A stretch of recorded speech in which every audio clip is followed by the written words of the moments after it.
Hi, I'm Dr. Robert Cohen. Today I'm going to talk to you about colons and semicolons on the SAT and ACT. Let's start with colons. Colons have two main functions on the SAT and ACT. They can introduce a list of things or they can introduce an explanation. So, as an example, for a list of things, I love many sports, colon, basketball, hockey, football, and tennis.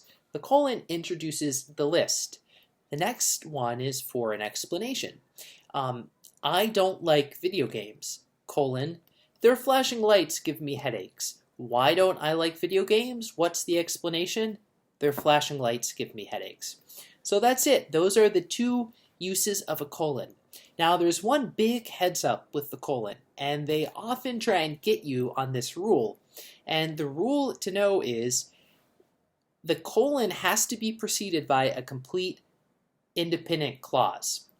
Everything that comes before the colon has to be able to stand on its own as a sentence. So in our two examples, I love many sports, basketball, hockey, football, and tennis. I love many sports can be a complete sentence, so you can have a colon. I don't like video games. Their flashing lights give me headaches. I don't like video games could be a complete sentence on its own.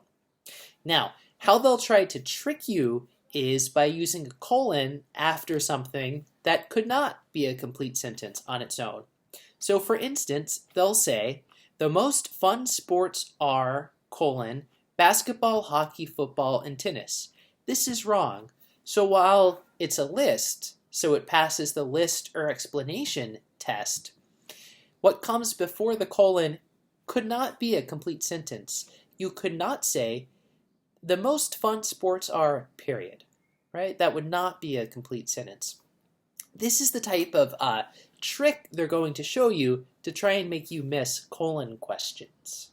Semicolons. Semicolons separate two independent clauses, two things that could stand on their own as complete sentences. So a semicolon, it's a little bit like a weak period. The two sentences have to be related, loosely related in some way, and instead of using a period, you use a semicolon to connect them. So let's look at an example.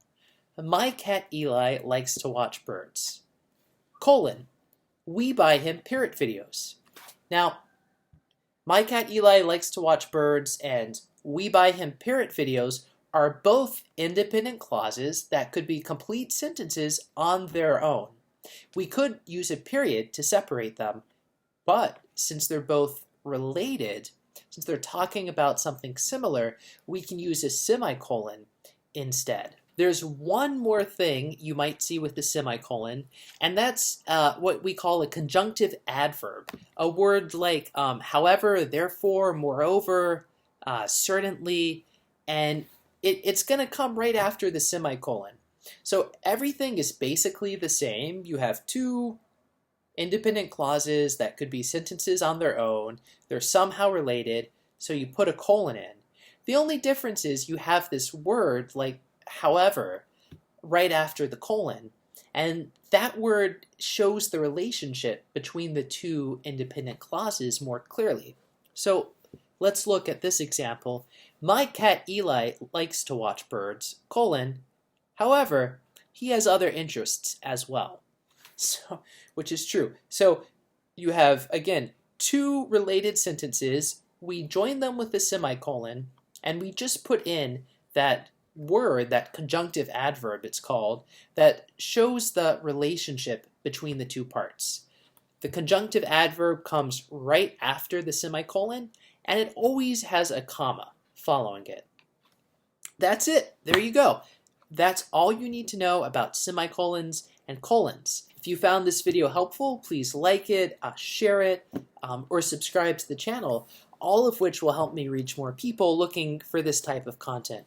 Thanks.